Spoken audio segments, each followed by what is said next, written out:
আমরা সবাই ইমানের কালেমা পড়েছি কি পড়ি নাই? কথা বলেন। ইমান এনেছি। তাহলে ইমান যখন আমরা এনেছি, আমাদের মর্যাদা আমার রবের কাছে আসে না নাই? এটা কোরআন দিয়ে বলেন হুজুর কেমন মর্যাদা? আল্লাহর কোরআন শুনে নেন। সূরার নাম সূরা বাইয়িনা, আয়াত নাম্বার 7। আল্লাহ রব্বুল জালাল তিনি কি বলতেছে দেখেন। আল্লাহ রব্বুল আলামিন বলেন, ইন্নাল্লাযীনা আমানু ওয়া আমিলুস সালিহাতি উলাইকা হুম খায়রুল বারিয়াহ জাযাউহুম ইনদা রাব্বিহিম জান্নাতু আদনিন তাজরি মিন তাহতিহাল আনহার। আল্লাহ ডাক দিয়ে বলতেছেন, যারা দুটো কাজ করবা দুনিয়াতে। কয়টা কাজ? দুটো। নাম্বার 1, 1 নাম্বার হচ্ছে আল্লাহ বলেন নিশ্চয় যারা ঈমান এনেছে। তাহলে আমরা যারা এখানে এসেছি সবাই ঈমান এনেছি। তাহলে এই কাজটা আমাদের কমপ্লিট। বলে হুজুর এটা কমপ্লিট না? কমপ্লিট এখনো হয় নাই। এই ঈমানের মধ্যে সমস্যা আছে। আপনার ঈমান এত বড় ঈমান যে ঈমান আপনাকে মসজিদ পর্যন্ত নিয়ে যেতে পারে না। তাহলে এই ঈমান আপনাকে জান্নাতে নিয়ে যাবে আপনি ভাবছেন? হ্যাঁ, এই বাড়ির কাছে মসজিদ, এতে নিয়ে যেতে পারে না এই ঈমান। আপনার এত ঈমান, তাহলে কি করে ভাবলেন এই ঈমান সেই আল্লাহ পাকের আরশ, তার নিচেই থাকবে আল্লাহর জান্নাত, সেইখানে তোমাকে পৌঁছে দেবে? এটা ভাবতে অবাক লাগে। আমাদের সমাজের অনেক মানুষ আছে, আজকে আমাদের জলসা আমাদের সমাজে হয় না? হয় না? জলসা হয়, মাহফিল হয়। এরা জলসা করতে আসে কিন্তু নামাজ কেউ পড়ে না। বলে হুজুর জলসা করে কারা? হুজুর নামাজ পড়ে না যারা, জলসা করে তারা। আমি বলি তাদেরকে, ভাই নামাজ না পড়ি শুধু ওযু করে বেড়া। এই শুধু জলসা দিয়া মানে হচ্ছে নামাজ না পড়ি ওযু করে বেড়ানোর মতো। যে সমস্ত ভাইয়েরা পরিশ্রম করে মেহনত করে এই জলসার আয়োজন করে, তাদের মধ্যে 10 জনের ভেতরে একজনও নামাজ পড়ে কিনা সন্দেহ। শুধু এই গ্রাম নয়, সব গ্রামেই একই কারবার। আর যারা নামাজি হয় তাদের কোনো নসিহতের প্রয়োজন হয় না, তারা এমনিতেই 5 ওয়াক্ত নামাজ পড়বে। ভাইয়েরা আমার, এজন্য আমি বলতে চাই, এই জলসা দিদি তালে থাকেন আর ওযু করতে তালে থাকেন, নামাজ পড়তে হবে না। নামাজ পড়ে লাভ নাই, শুধু ওযু করে বেড়া তাহলেই হবে। তাই ওযু করলে জান্নাতে যাওয়া যাবে? শুধু জলসা দিলে যেমন জান্নাতে যাওয়া যায় না, শুধু ওযু করে বেড়ালেও জান্নাতে যাওয়া যাবে না। আপনাকে নামাজি হতে হবে। কথা বলেন ঠিক না? ঠিক। এটা কার কথা? আল্লাহ রব্বুল আলামিন পবিত্র কোরআন বলে দিয়েছেন। আল্লাহ পাক কোরআনে বলতেছেন, শুনে নেন, জান্নাত কাদেরকে দেওয়া হবে?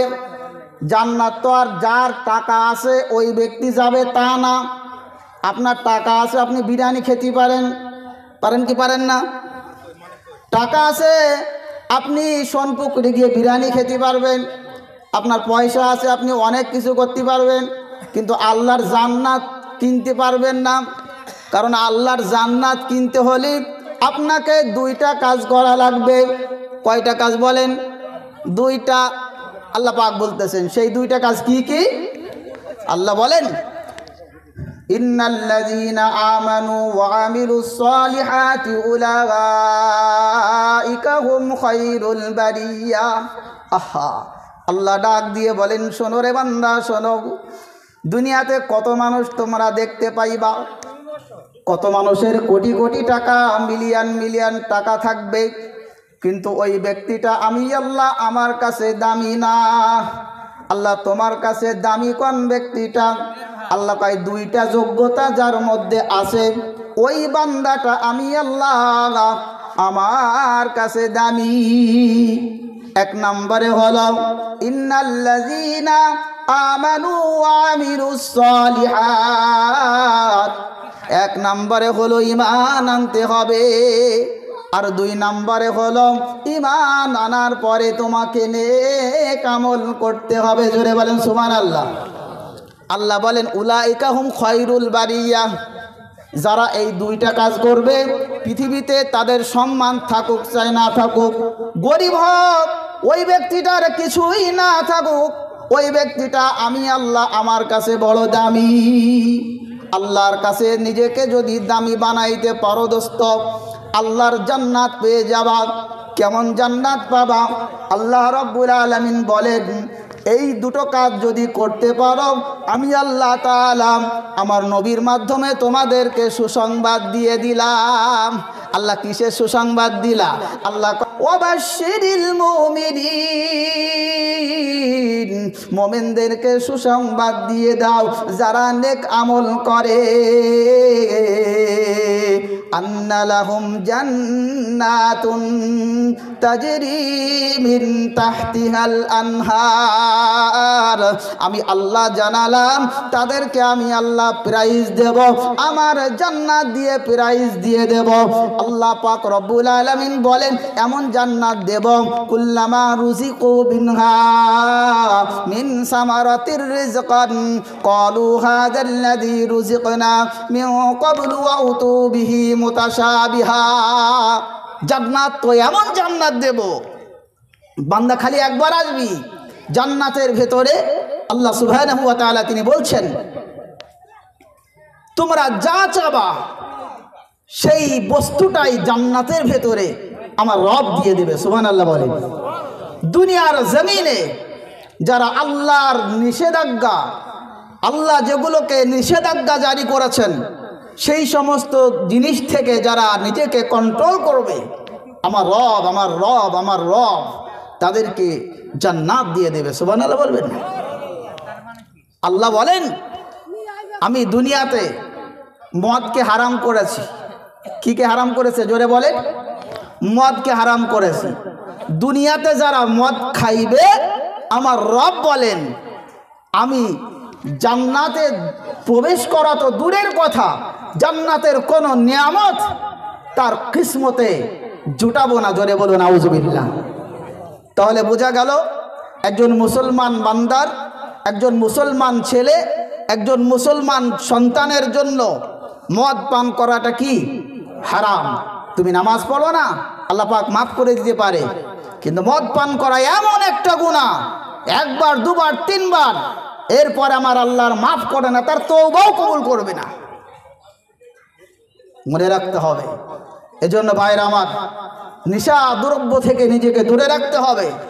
এজন্য আল্লাহ পাক রব্বুল আলামিন বলেন আমি আল্লাহ তোমাদেরকে জান্নাত দিয়ে দেব, আর জান্নাতের ভেতরে ফল দেব। ফল আল্লাহ কি দেবেন? ফল।